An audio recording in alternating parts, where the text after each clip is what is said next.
you tonight on Our News Live at 7. Shocking allegations of abuse surfacing against a member of parliament. Tonight, the mother of the purported victim is speaking out as the family is pursuing legal action.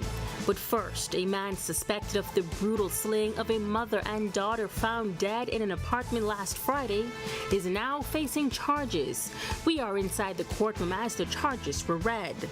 Plus, the latest on the comprehensive workforce audit to identify gaps in the public service. This as top executive positions are now being assessed. And then in our news at 7:30, the United Nations joins the conversation on Bahamian citizenship. Hear why the UN Human Rights Committee on Women and Girls is saying the issue is long overdue. Our News Live at 7 starts now.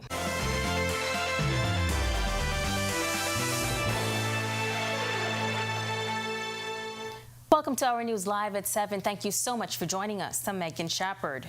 We are following a disturbing case where a woman whose identity is being kept anonymous for safety reasons has accused a sitting PLP member of parliament of rape, assault, and making death threats to her and her family. The victim's family is now seeking legal action. Our Bethany McDermott has more on the startling revelations coming up in less than 2 minutes. But first, a 23-year-old man is behind bars facing murder charges after his girlfriend and her teenage daughter were found dead inside their home. Prosecutors say Blake Strawn murdered his 38-year-old girlfriend Allison Thompson and her 14-year-old daughter Trevornica Thompson sometime between April 11th and the 14th.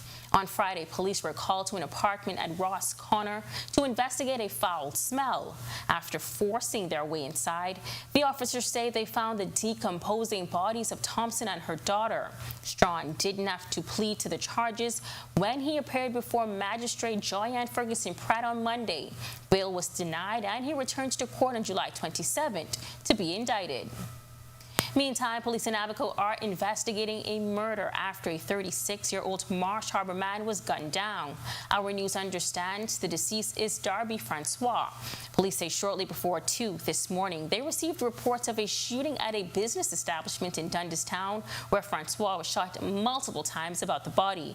Police say EMS transported him to the local clinic where he was pronounced dead. Investigations continue. And now to the story of the family of a woman who filed a complaint with police against a sitting PLP member of parliament after the victim alleges she was raped and choked. The family members, whose identities are concealed, say they are now seeking legal action, claiming threats to their lives. Bethany McDermott is following this. It's an ordeal they described as something you see on TV, but never thought would happen in real life. The mother of the woman who filed a complaint against a sitting PLP MP claims it has caused sleepless nights not just for her daughter, but for herself. I ain't sleeping well myself, as I'm thinking about it too, as that's my only child. And this morning she get up and she was crying. In Wilmington, I told her, I said, don't worry about this. I say, everything is going to be all right. So she said, you can't tell me don't worry about this. Every time I sit down, I see the knife to my throat. I've never been this far close to death. The victim filed the complaint in Grand Bahama on April 7th, but before things got to that point, she claimed she sought refuge with her aunt. She corroborates a story given by the victim, which appears in Monday's Tribune newspaper of the alleged abuse. How could you tell this to my niece? I can let you watch. I gotta kill your whole family, then I'm gonna kill you afterwards. And I said to her, I say, you sure he tell you this? And then she said, yeah, and he said, the 2 times he took her, she almost passed out. But she alleges the abuse didn't end there. She also alleges the MP threatened her with a knife just 2 weeks ago. 2 weeks later, she claims something else happened. She recounted another portion of the story the victim also alleges in today's Tribune newspaper. He came to the house, and he said to her, he came for the headquarters keys, which is he just pick up the keys and leave. He went in the house, forced her into the room, and she keep telling him, say, what are you doing? What are you doing? And he said, you want a monster? You get a monster. And he tear her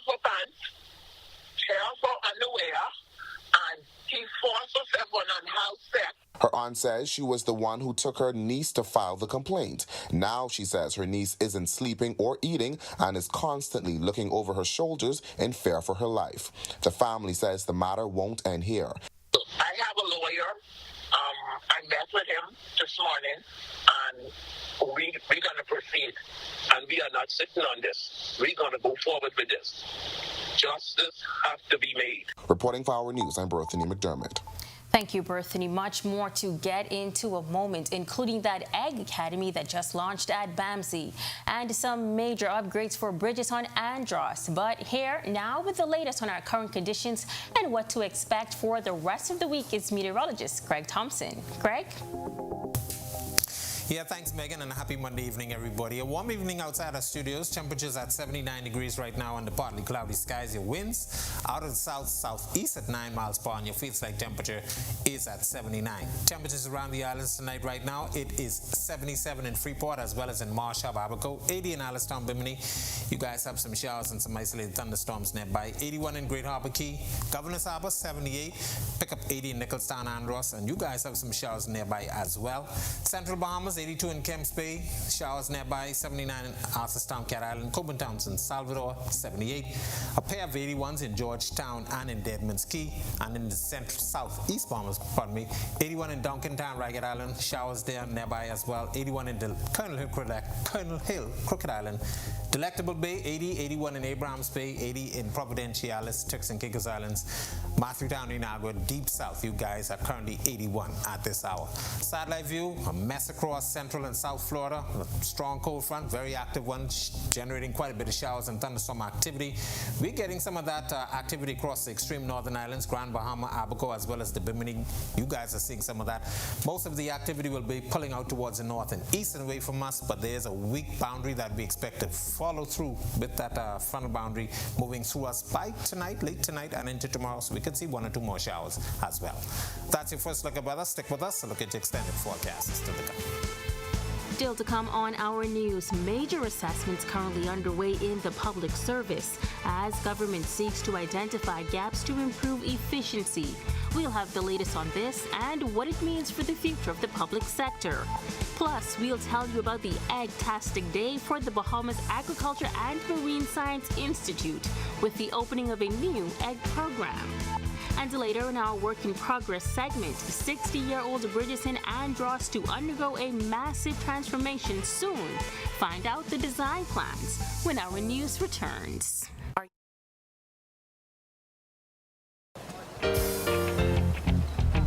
It's your thing. Do what you want to do. It's your thing. Do what you want to do. It's your thing. Do what you want to do. Shareholders are very happy. It's your thing. Do what you want to do.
Senior executive roles in the public service will be assessed over the next few weeks in an ongoing workforce audit of the public service. This as the Ministry of Public Service will also conduct an assistant secretary assessment exercise. Here's State Minister for the Public Service, Pia Glover-Roll, speaking to the ongoing review. This 3 weeks will be one of training, one of testing or assessment for these mid-level managers in the public service. It's very important because we need to build capacity. We have attrition that's going on a regular basis, whether it's through retirement or person simply leaving the public service for other opportunities. So this isn't a method to build our capacity, but to ensure that in doing so, that the persons or the participants are equipped, tested, and ready for the roles. She says that those participating in the exercise are from around the world. We do have some participants who have flown in from various public service missions, ministries, and missions around the world. So it's inclusive of the Family Islands and some of our international missions. These are the persons who are at the next level. We had pre-qualifying exams that took place over the past few weeks, and these are the top 37 that were successful in passing the pre-qualifying exams. The Ministry of Agriculture is stepping up its effort in the fight against food insecurity and improving sustainability in the local poultry sector. Our Joshua Williams was on the ground in Andros and has the details. An egg-tastic day at the Bahamas Agriculture and Marine Science Institute, with agriculture officials holding a grand opening ceremony at the grounds in San Andros for its new egg program. Agriculture Minister Clay Sweeting. This Davis administration saw an opportunity to revive our domestic poultry supply. Today is certainly a proud day for the Bahamas. This academy will aid in creating a sustainable poultry production program for the Bahamas. Some 3,800 birds will be housed in this enriched cage system. These birds will complement our egg production program. In addition to housing eggs at the facilities, 10 chicks were given to 3 farmers from the community. Poultry consultant Justin Taylor showing us how the eggs will be laid. As you can see, the egg is not soiled, meaning that there's no form of manure. The chicken actually cannot take his foot to actually crack the egg. The chicken beaks cannot actually crack the egg, so this is actually some of the advantage of the system.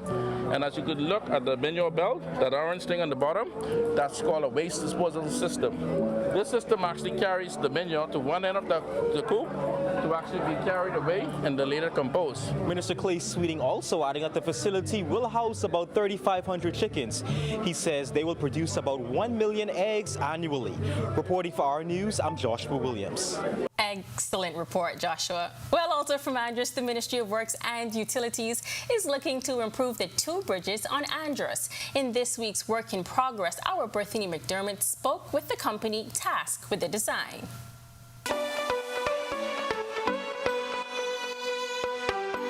In looking to create new and safer bridges in Andros, the Ministry of Works and Utilities engaged Braun Limited. As Managing Principal of Infrastructure, Kevin Sweeting explains, the partnership, which started in 2020, started with an assessment to plot the way forward for the Fresh Creek and Stafford Creek bridges. The ministry would like to go with certain options for the bridges. One might have been to look at refurbishment of the existing bridges currently that are there, and 2, to look at potential new bridges. Sweeting says the bridges are in a poor state and are more than 60 years old. Both bridges are single-lane roadways and were both able to open at one point, but Sweeting says the swing decks have been locked in place. He says they first had to understand the existing conditions of the bridges. We would have done site visits to Andros, to Fresh Creek and Stafford Creek, to both bridges.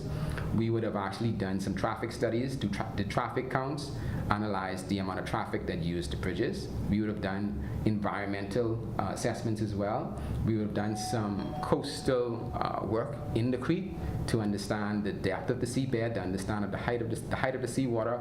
We would have done some structural assessments as well. The company also consulted utility companies. Braun Limited also explored options that were in line with the ministry's needs. So the Ministry of Works would have also wanted there to be specific pedestrian facilities, sidewalks placed on these bridges. They also wanted the bridges to have a certain height above the high water level to ensure that certain crafts could pass under the bridge. Once this was done, the company then moved into the next phase of designing the bridge. Reporting for Our News, Work in Progress, I'm Berthany McDermott.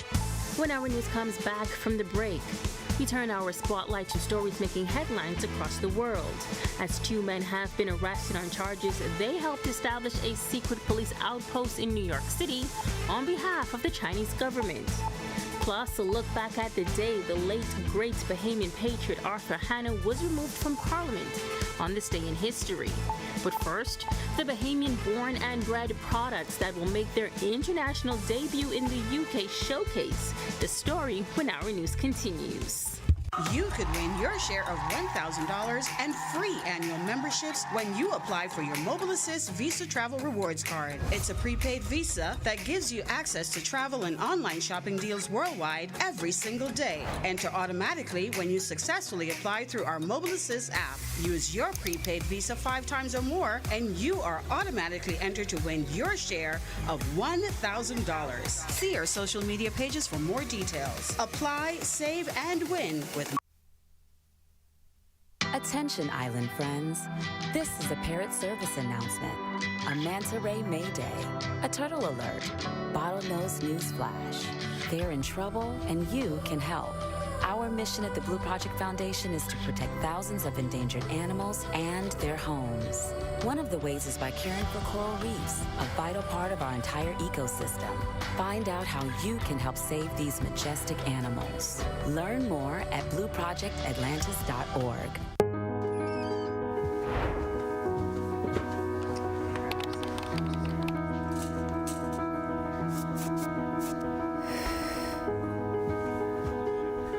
And 3, 2. Be sure to tune in every Monday night at 8 p.m. for another episode of A Closer Look.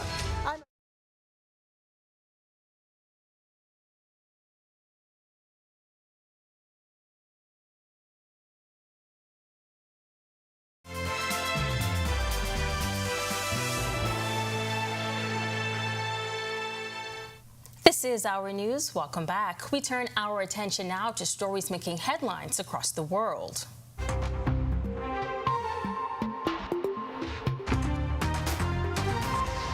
A French court on Monday clearing Air France and European plane maker Airbus of involuntary manslaughter almost 14 years after an airliner plowed into the Atlantic en route from Rio de Janeiro to Paris, killing everyone on board. Francis McGuire reports. The judgment comes almost 14 years after an airliner went down into the Atlantic during its journey from Rio de Janeiro to Paris, killing all 228 people on board. Relatives of the victims demanded justice, and the Paris Criminal Court on Monday listed several acts of negligence by both Airbus and Air France. But it said this fell short of the certainty needed to show firm blame for France's worst air disaster. Relatives of Claire Durousseau died in the crash. We believed in justice until the end. Until the moment we entered the room today, we all believed. But unfortunately, we came out with nothing. Because our dead are really dead. They died for a second time today, you see. I'm very sad. I feel sick in my stomach. I'm disgusted. The verdict followed France's first ever trial for corporate involuntary manslaughter. Investigators found pilots had responded clumsily to a problem which involved iced-up speed sensors. They then lurched into a freefall without responding to stall alerts. But the trial also showed earlier talks between Air France and Airbus about growing issues with external pitot probes that generate speed readings. Both companies had pleaded not guilty. 2 men have been arrested on charges they helped establish a secret police outpost in New York City on behalf of the Chinese government. That's according to officials in the Justice Department, who say at no point did the men register as agents of a foreign government. And more than 36 officers with China's National Police Force have also been charged with harassing dissidents inside the United States. Officials claim the 2 who were arrested helped the Chinese government locate a pro-democracy activist of Chinese descent living in California. Italian police have seized around 2 tons of cocaine that was found floating off the coast of Sicily in one of the country's largest ever finds of illegal drugs. Some 70 waterproof packages were found held together by fishing nets and equipped with a tracking device. Police say the drugs have a street value of more than $440 million. Officers say they believe the drugs were dumped at sea by a cargo ship in order to be recovered later. And now to the region, where the Deputy General Counsel of St. Kitts and Nevis was among 3 people kidnapped by armed bandits in Haiti on Saturday. Reports say Harold Marzuka Jr., who is also the CEO of Haiti Plastics, was traveling through Port-au-Prince with 2 other businessmen when their convoy was pounced on. News reports show vehicles belonging to the businessmen that were set on fire.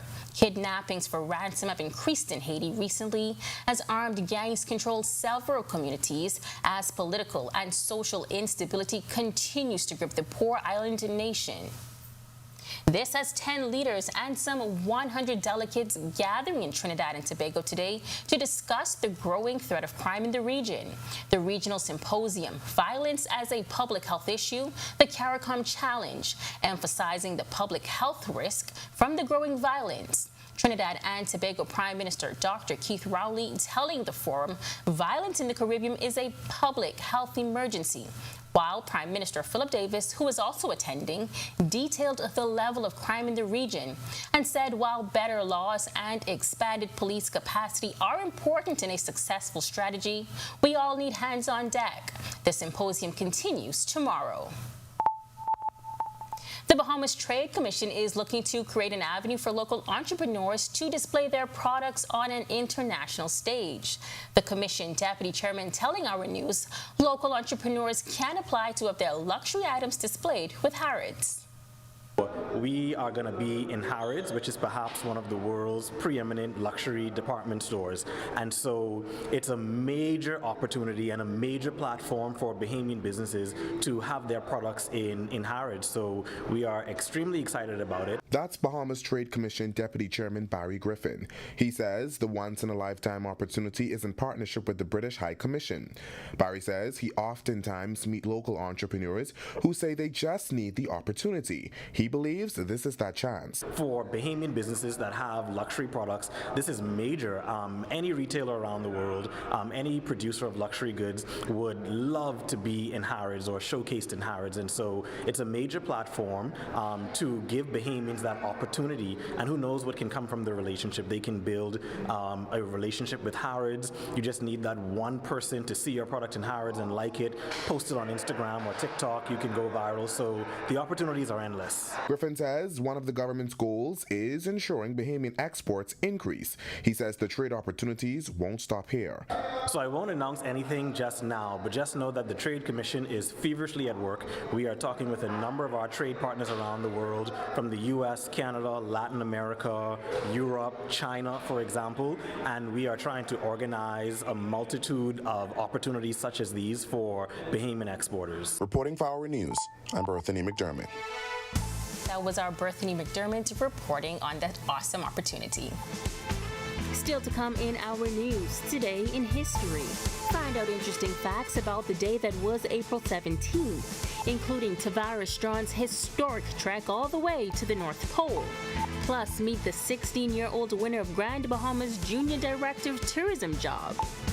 And then in Our News at 7:30, why the chairman of the Free National Movement is calling out the PLP for what he is calling disappointing silence on gender-based violence issues. That's coming up when Our News continues. This is the Little Caesars Stuffed Crust Pizza. Get more pizza for less money.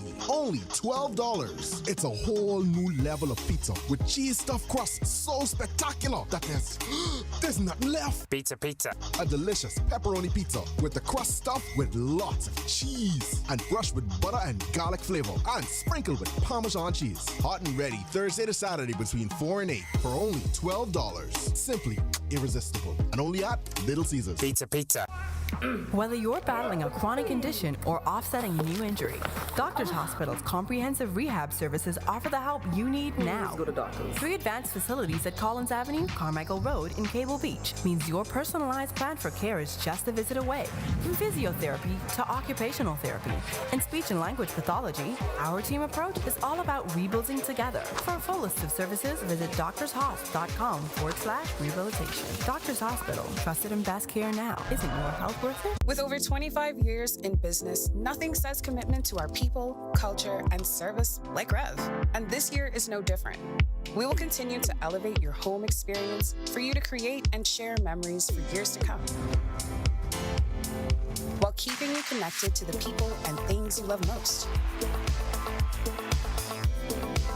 Our pledge to provide quality service each year remains true. Rev is made for you.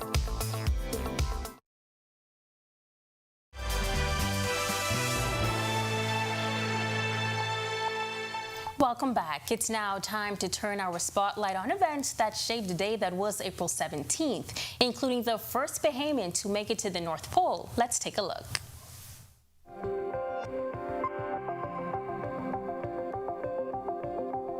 On this day in Bahamian history in 1965, Arthur Hanna, who would later become Governor General from 2006 to 2010, was forcibly removed from the House of Assembly during a debate on boundary changes.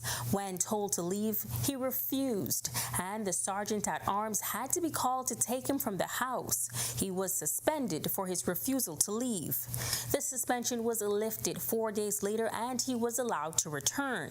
During the drug scandal era of the 1980s, Mr. Hanna resigned as Deputy Prime Minister but never left the PLP.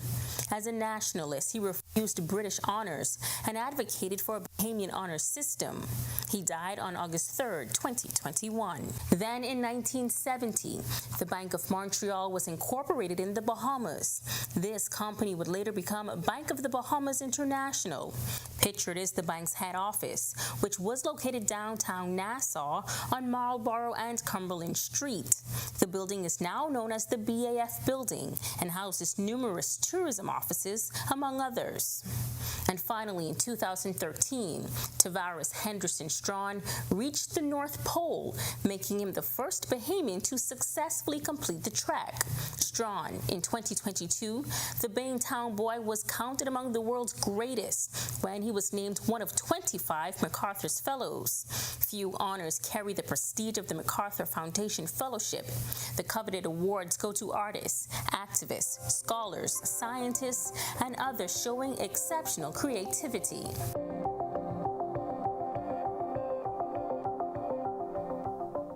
This segment of the news is brought to you by H.G. Christie. List your home in Grand Bahama with H.G. Christie. Visit our new office in the Port Lakaya Marketplace. H.G. Christie, celebrating over 100 years of service. Well, Grand Bahama has a new Junior Director of Tourism. The 18th annual speech competition was held recently in the Second City, and for the first time, a student from Grand Bahama Academy took home the top prize. 5 students going head-to-head recently in the Junior Director of Tourism speech competition under the theme Cultivating the Spirit of Entrepreneurship Through Community Tourism. After all was said and done, 16-year-old Layla Lethan would emerge victorious. I just remember that night I prayed to God and I said, God, please give me this win.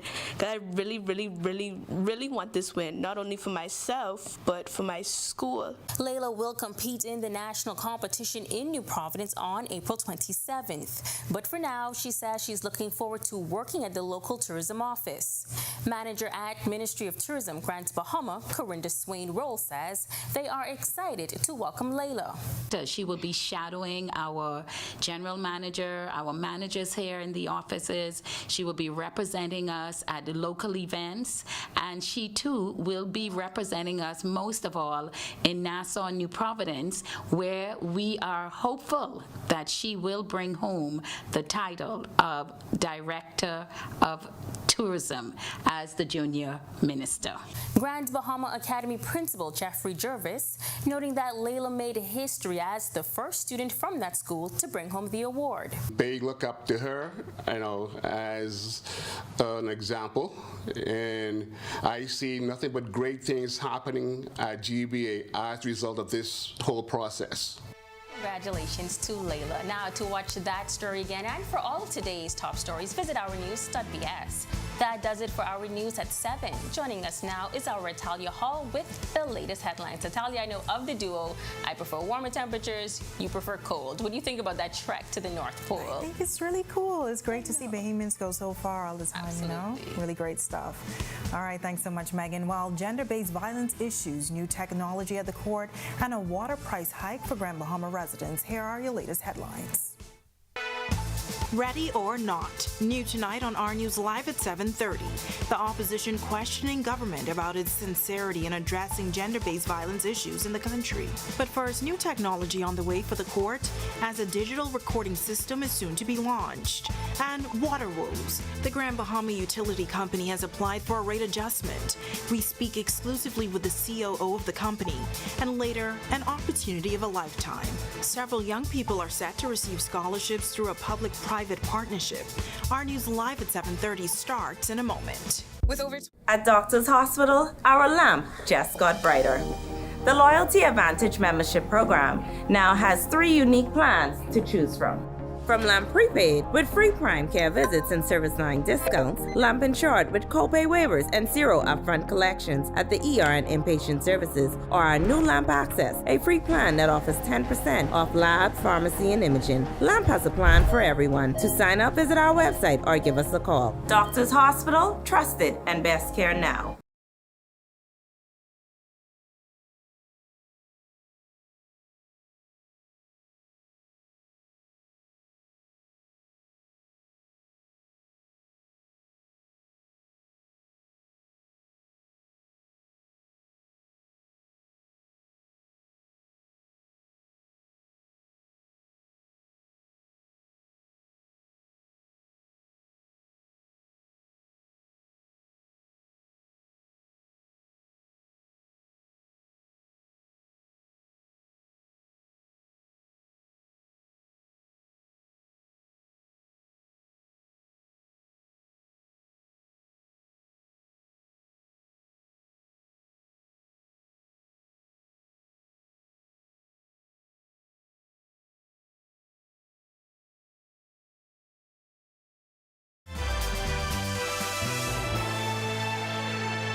Welcome to Our News and thank you for joining us. I'm Natalia Hall. The citizenship issue remains a hot-button topic as a bill has been drafted to address the ongoing battle. Tonight, the rapporteur of UN Human Rights Committee on Women and Girls' Rights is weighing in. Jamila Mizik reports. Long overdue, that's how Vice Chair and Rapporteur of UN Human Rights Committee on Women and Girls' Rights, Marian Bethel, describes the need to pass the citizenship bill. Bethel, who is a member of the United Nations Committee on the Elimination of Discrimination Against Women, says passing the bill would be the way forward, but she believes it ought to be a constitutional right. We do need to look again at amending the Constitution as has been put forward by the Constitutional Commission of many years ago, as has been put forward by women's groups in this country, that demand that we amend the Constitution to give equal rights to women.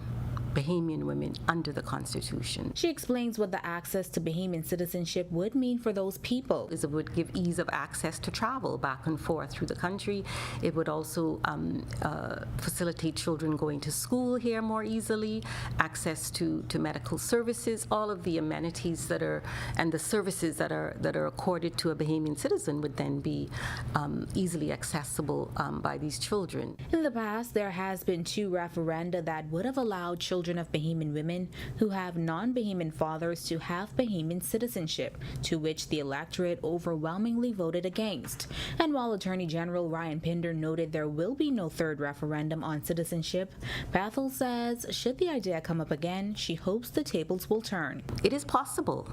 there will be digressions, and the different sectors will bring up the same kinds of issues again. But I am hopeful that women, who represent more than half of the majority of voters in this country, will use their best sense and reason to vote in a way that would affirm the removal of discrimination. Reporting for Our News, I'm Jamila Missick. Thanks, Jamila. Well, after a heavy week for gender-based violence, officials from the Free National Movement are questioning the Progressive Liberal Party's sincerity on fighting gender-based violence and calling on them to publicly and officially condemn gender-based violence. Our Marlena Leonard reports.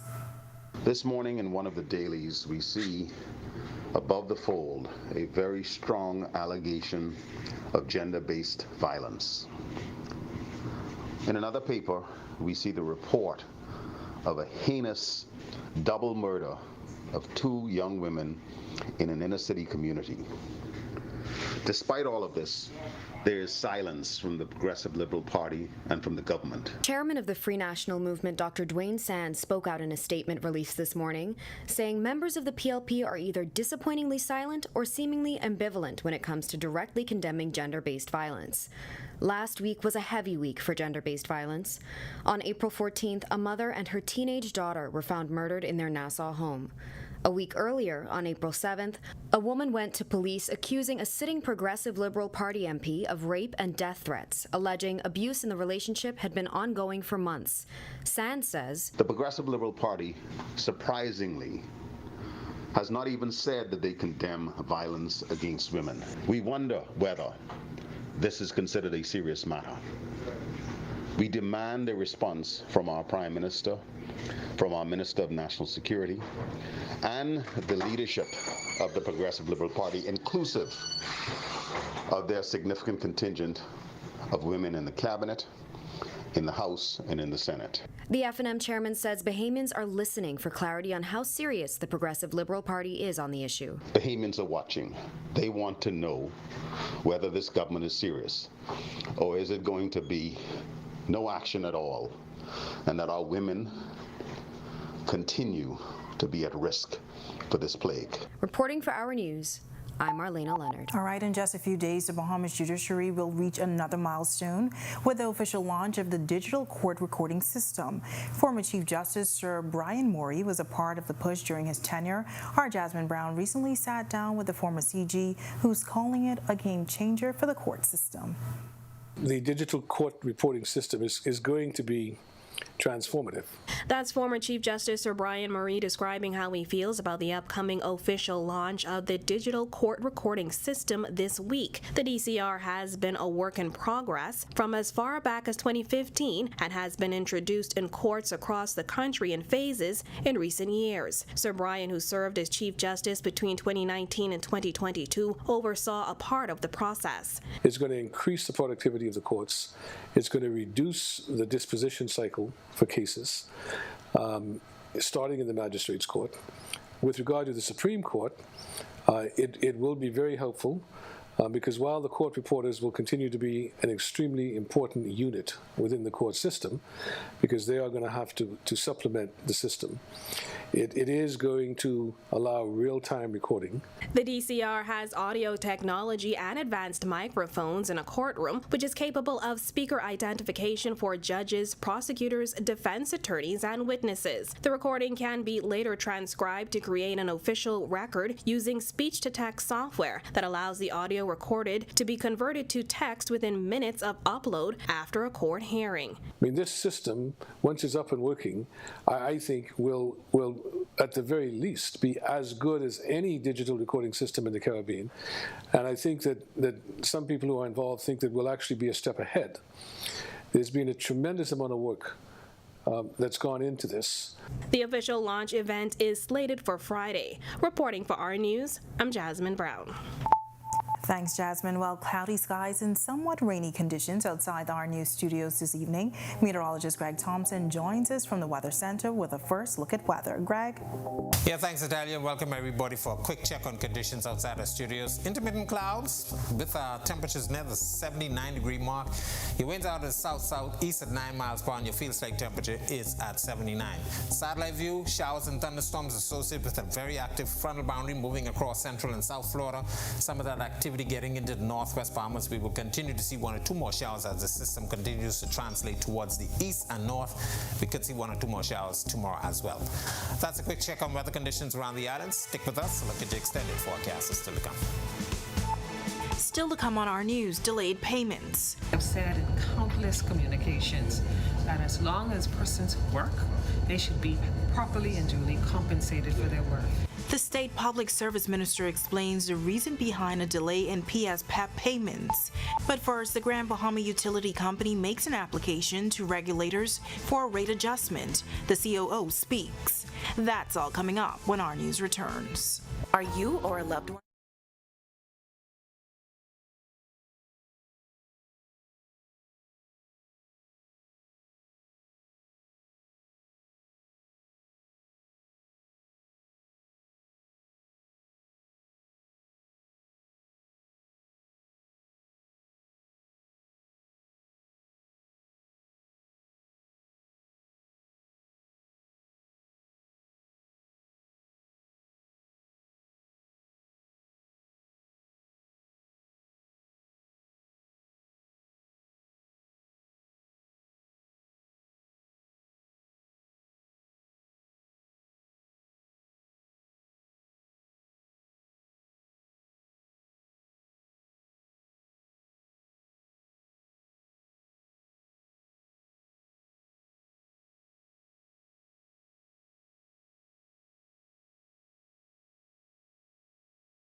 The Grand Bahama Utility Company has made an official application to the Grand Bahama Port Authority for a rate adjustment on water prices.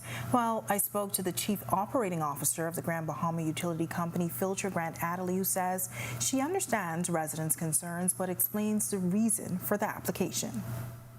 This is never, Natalia, an easy message for a utility to deliver, nor do we understand if it's one easy for our customers to have. COO of the Grand Bahama Utility Company, Filter Grant Adderley, says the utility company was impacted severely by Hurricane Dorian, and while they are cognizant of how that major storm affected residents on the island, she says since 2019 they've spent over $15 million in Hurricane Dorian recovery cost. Part of this is $2 million in uninsurable losses.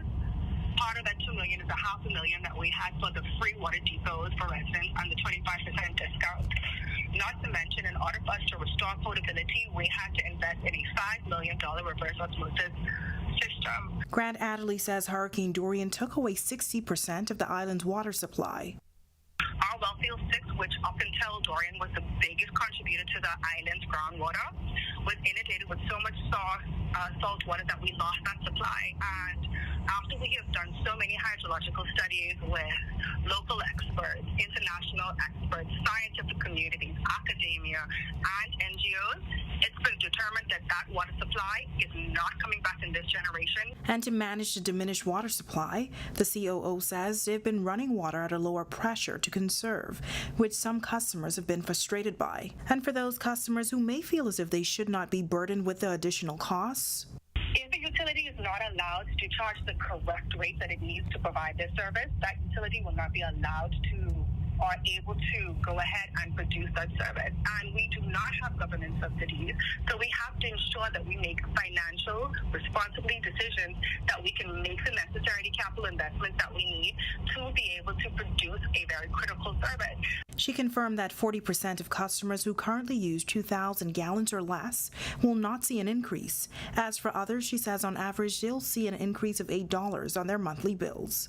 We understand that even when we're talking about an $8 adjustment on bills, that customers don't want to have like any type of increase, and we understand that. All right, well, 900 participants in the Public Service Professional Engagement Program are still waiting to be paid. In a statement released yesterday, the Ministry of Public Service noting that those employees who would have been due payments on Friday, April 14th, will receive their payments within the next 48 hours, while Public Service State Minister Pia Glover-Roll addressing those delays today. There's been a number of challenges with payroll. Some are systemic, and that's a part of the automation process and the HRMIS systems that we want to bring into play along with the Ministry of Finance. So we're still working through challenges. You know, we still have human beings who are performing these services. There's room for human error. This is unfortunate to the persons that are affected on the back end, but we're doing all we can in analyzing these processes and improving them each step of the way. Now, this is the second time that there's been payment delays to those in the program. Glover-Roll says while she remains apologetic to those who've been affected by the payment delays, they're working on a solution to the problem. Some of the solutions are, do we need to adjust our timelines in terms of getting payroll in? Then we have had instances where we are waiting on timesheets from where the various ministries that participants are deployed at. And additionally, the government has processes. So while payroll comes to the Ministry of Public Service, it's then passed on to another ministry and then passed on to banking institutions. So there are a number of steps in the process. We don't have full control of the entire process, but wherever we can have control of the process and improve the process, that's what we're supposed to do, and that's what we're doing. The Ministry of Agriculture and Marine Sciences, is renewing its pledge to the Bahamas Agriculture Marine Sciences Institute for more programs and continued funding.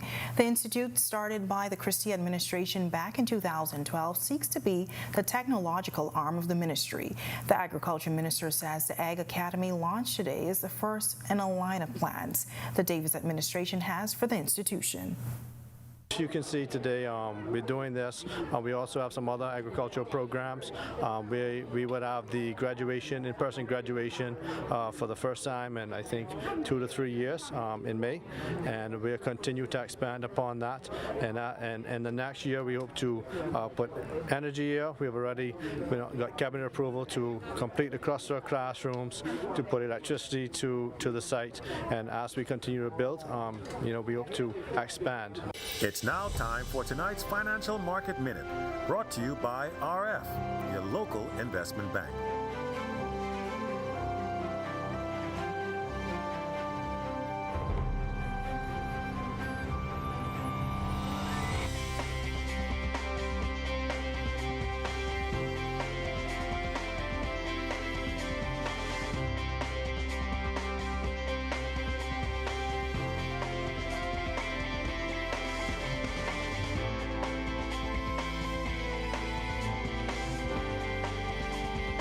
This has been your Financial Market Minute.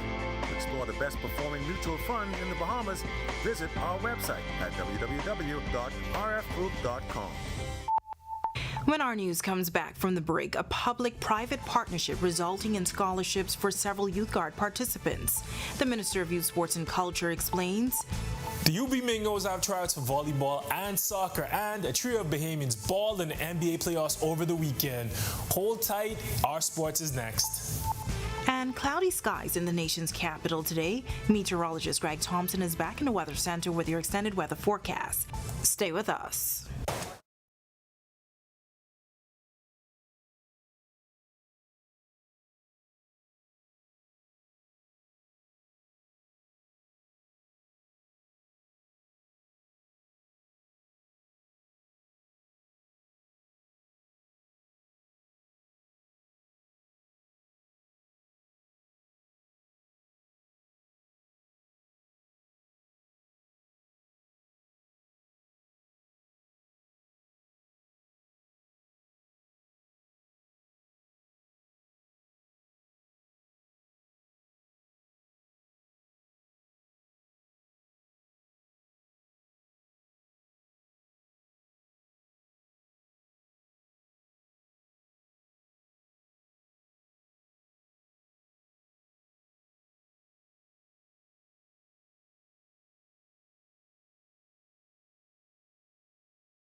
Today's sports update is sponsored by Corona, distributed in the Bahamas by Jimmy's Wines and Spirits. This is our news. Welcome back. UB has tryouts for not one, but two sports. And we see what Bahamians are doing in the NBA playoff. Tej Adderley is up now with a check on sports. Tej? Thanks, Natalia. Good evening and welcome to Our Sports. The UB Mingos recently held tryouts for its men's soccer and women's volleyball teams. Let's see how that went down. Currently sitting in second place in the Bahamas Football Association, the Mingos are looking for pieces that can put them over the top. Here's what Coach Alex Thompson had to say about it. They need to be open to taking instruction, open to playing different rules, and having a growth mindset. Football is a game of failure, so they have to be able to quickly adapt and pick things up as soon as they make a mistake. The university's women's volleyball team is also looking to add talent. Although they made it to the New Providence Volleyball Association's playoffs last year, they're looking to go all the way this year. Here's Coach Sidley and Justillian. So I tried this weekend. We're looking for some talent, good volleyball talent from our high school kids. We are also inviting the 11th graders. So we're looking for like basic skills of bumping, setting, spiking, playing defense, serving from our tryouts. Tryouts were held over the weekend, but UB is always looking for more talent. So if you think you have what it takes, be sure to reach out to any of the coaches. Bahamians DeAndre Ayton, Klay Thompson, and Eric Gordon are all in the NBA playoffs. Thompson and his Golden State Warriors played the Sacramento Kings on Saturday night, while Eric Gordon and DeAndre Ayton faced each other when Gordon's Los Angeles Clippers took on Ayton's Phoenix Suns. Here's what happened. A trio of Bahamians made their debuts in the 2023 NBA playoffs. Klay Thompson scored 21 points, grabbed 6 rebounds, and dished out 5 assists as his Golden State Warriors lost to the Sacramento Kings 126-123 on Saturday night in Game 1 of the first round of the Western Conference NBA playoffs. On Sunday night, Bahamians DeAndre Ayton and Eric Gordon faced off as Gordon's Los Angeles Clippers eked out a win over Ayton and the Phoenix Suns 115-110. Starting in the 2 spot for the Clips in the place of the injured Paul George, Gordon scored 19 points on 7 of 14 shooting. He went against Ayton, who scored 18 points and grabbed 8 rebounds for the Suns. Game 2 of Warriors-Kings continues tonight, while the Suns and the Clippers play again tomorrow. And that was your look at sports. I'm Tage Adderley. Still ahead on Our News Tonight, find out the opportunity of a lifetime for this group of young people. And it's all made possible by a public-private partnership. The details straight ahead. And off and on rain outside the Our News studios this evening. Meteorologist Greg Thompson is in the Weather Center with your extended weather forecast. Stay with us.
Welcome back to Our News. Greg is back in the Weather Center with your weekly planner and your extended weather forecast. Greg?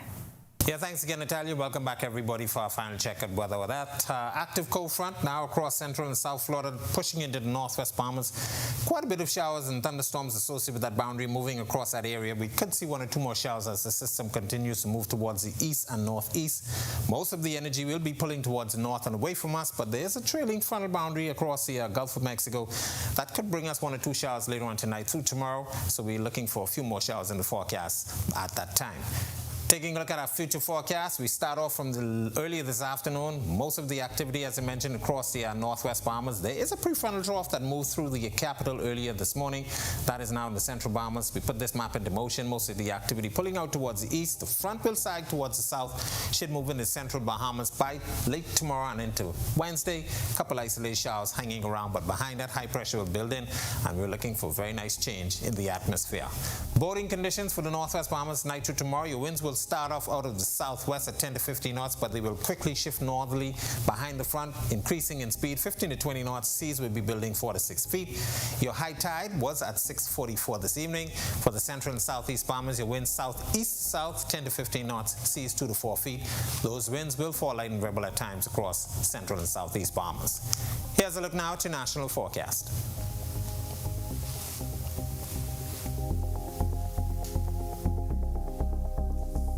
In your extended forecast, we'll keep a few more showers in the forecast Tuesday and Wednesday, but conditions improving behind that for the remainder of the week, and we're looking for some very pleasant conditions. That's a look at our weather. Make it a safe evening, everybody. All right, thanks, Greg. Well, designed to teach young people the skills needed during natural disasters or emergencies, the Ministry of Youth, Sports and Culture launched the National Youth Guard program. Now, recently, 64 of the 200 applicants completed the first phase of their training. Berthany McDermott fills us in. Through our partnership with this program, Madam Speaker, I am proud to announce, Madam Speaker, that members of the National Youth Guard are eligible for scholarships to continue their studies at the institution. But that's not all. Boleg said a new partnership with the LJM Maritime Academy has resulted in more scholarships for the participants. LJM has offered scholarships to 4 of our National Youth Guards. We are proud to announce that Matthew Johnson and Michelin Darwell will continue training to obtain their Class B license, while Giselle and Ryan McIntosh will be engaged in a 4-month training to gain their rating, allowing them to work on any vessel worldwide. He says the program is a step towards a resilient future as participants are trained to respond to natural disasters. They have learned skills such as carpentry, plumbing, and electrical works, along with health and safety administration. These young people came from 10 different Bahamian islands. Our young nation builders will now begin their service by first engaging in 3 months internship with various disaster-related public and private agencies. They will all obtain on-job training and prospects for future long-term employment. That will be followed by a reservist phase. That means they can be called on to serve whenever needed. Reporting for Our News, I'm Berthany McDermott. All right, thanks, Berthany. Great news, and congrats to those recipients. And with that, we thank you for joining us for our news tonight. On behalf of the entire team, I'm Natalia Hall. We'll see you tomorrow night. Have a great evening.